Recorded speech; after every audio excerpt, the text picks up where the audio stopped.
Assalomu alaykum, hurmatli obunachilar. Xudo xolasa navbatdagi manzilimizga ixcham bejirim holatda bo'lgan Taraxsho bozor darvozamizni ustanovka jarayonini tugatdik.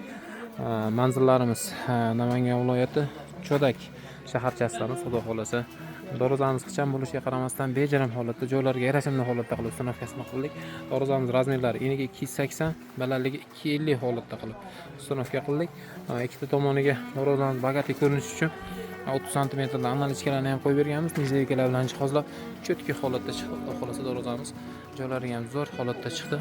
Ideal holatda ishlatilgan materiallar 2 qavat 1.8 listda to'qima profillar 6 ga 4 1 stenkadan foydalanganmiz.